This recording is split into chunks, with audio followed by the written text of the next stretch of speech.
Okay folks, we're back with the Polaris Fuji 600cc Fuji engine, and these are the mixers off of it. Whatever kind of carb you have, these happen to be mix Mikunis. Whether you have key-ins or electrons, whatever you have, they're basically set up the same way a carb is. And essentially, for your altitude, you need to jet the carburetors. There's probably 1,000 or 1,500 feet plus or minus in there that you can operate the vehicle, probably run just fine. But at any given time, if you stay there in that altitude, you need to either jet it, or you need to do things to the carburetors and to the clutch to make the vehicle perform right. Other words, you'll have it either really lean or blubbering and following spark plugs. I'm gonna fatten this up, and I'd rather it blubber and foul spark plugs than melt parts inside the engine together. Because you can change spark plugs and lean it out a little bit. Once you burn up your engine, that's it. You have to go do what I've done, what I'm doing. There's a couple of jets inside the carburetor. There's a couple different ways to change your jetting, or to lean or fatten your mixture up. One way is, of course, is to change your main jet. That's the most popular. And this little tiny jet is your main jet. And this jet here says 360 on it. And this little infinitesimal Pimka here is your idle jet. This, as your vehicle is idling, this is what it's drawing the fuel through until you pull up on the carburetor slide and it pulls this pin out of the emulsifier tube. When it pulls it out, it's drawing fuel through this, and that's what takes you off. Which jets do you need? Okay, on this particular sled, it tells you. It will also tell you the weights for the clutch and what spring to use for the clutch. And here's the information right here. And you probably can't read it, but for my altitude, I'm going to use, see if I've even ordered the right parts, 360, 380, 380. Why is one different? Well, it has to do with cooling. We'll get into that more. But typically the PTO side is going to be the thin side. In fact, yes, it says right here, PTO smallest, mag is biggest. So it's going to go PTO center mag. So I'm going to have 360 main jet on my PTO, 380 on my center, and 380 on my mag side. And then it tells you, because you don't know what you've bought, it says the jet needle, that's the needle I showed you earlier, is a 6CEY6. And then it says a pilot jet 40. So we have pilot jets. So essentially what I've done is I've bought new jets, and I checked my my needle to make sure it's the same. Also, it says here production setting. That's the production setting.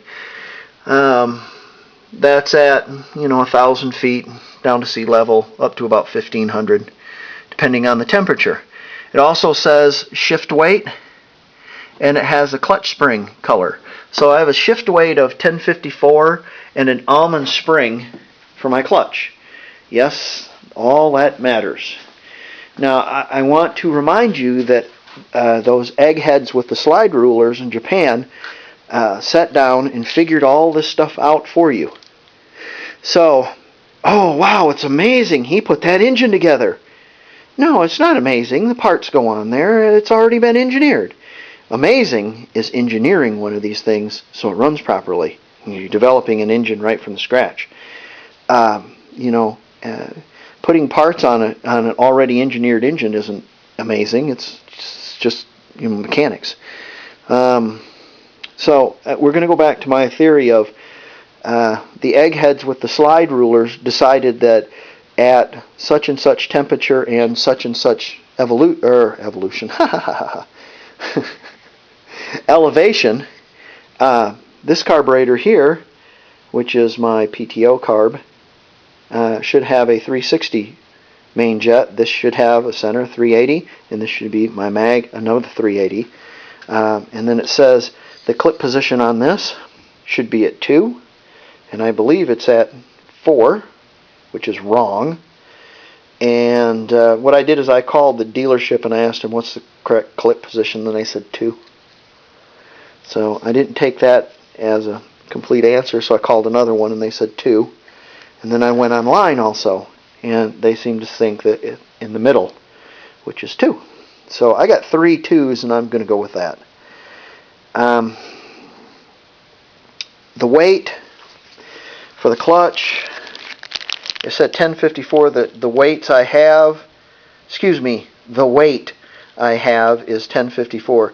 The brilliant Einsteins at the Polaris dealership, who I ordered these parts from, didn't realize that a clutch has 3 of these.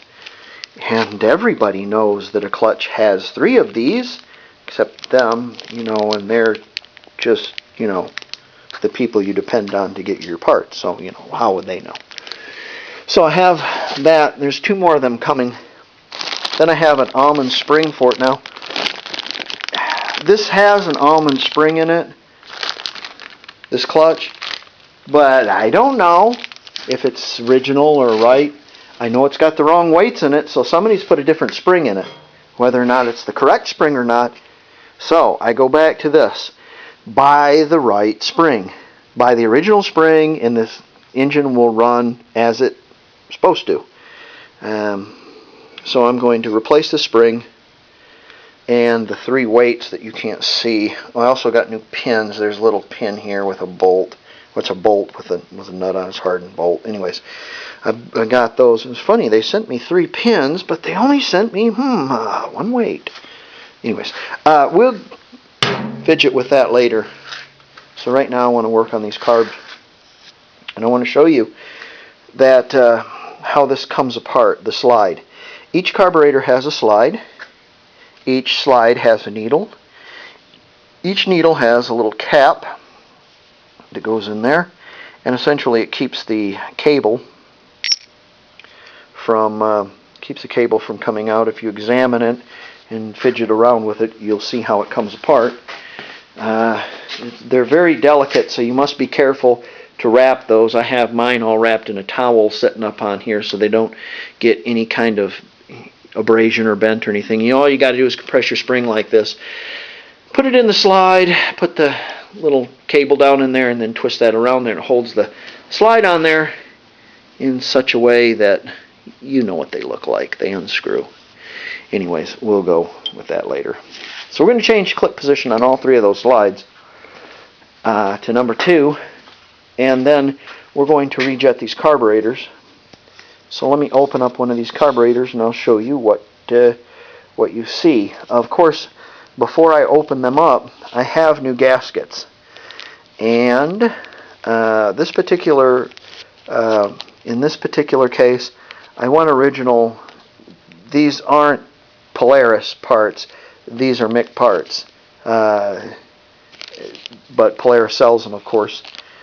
And likewise, if you're working on a Bing or a Keenan or a Del Orto or a Electron or whatever carb you're working on, it's really important. Carburetors are really finicky about stuff. It's one thing that are really finicky, and you don't have to, but it's a good idea to use the original parts. Goes back to some egghead designed it, and he's got $1 million education.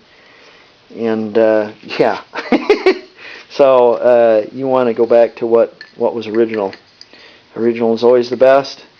And when you start fidgeting with things like originality, and you start putting these parts on it that are supposed to be high performance parts and things like that, sometimes what you end up doing is you might have a faster sled, more powerful engine, but what you're doing is you're burning the candle at both ends, and your engine won't last as long. Might run great for a couple of races, but you know, realize that race guys that put all these fancy high performance piston, Wiseco piston kits and fancy cranks and fancy rods and big carburetors and port jobs and all kinds of stuff like that to this engine, you know, they get 2 or 3 races out of an engine and then they have to rebuild it. Likewise, your top fuel dragsters are the same way. This engine was designed to provide performance as well as durability, and I have seen these sleds without having them cracked open go 8,000 miles if they've been taken care of. So there you go. Let me get this carb open and we'll have a look at it.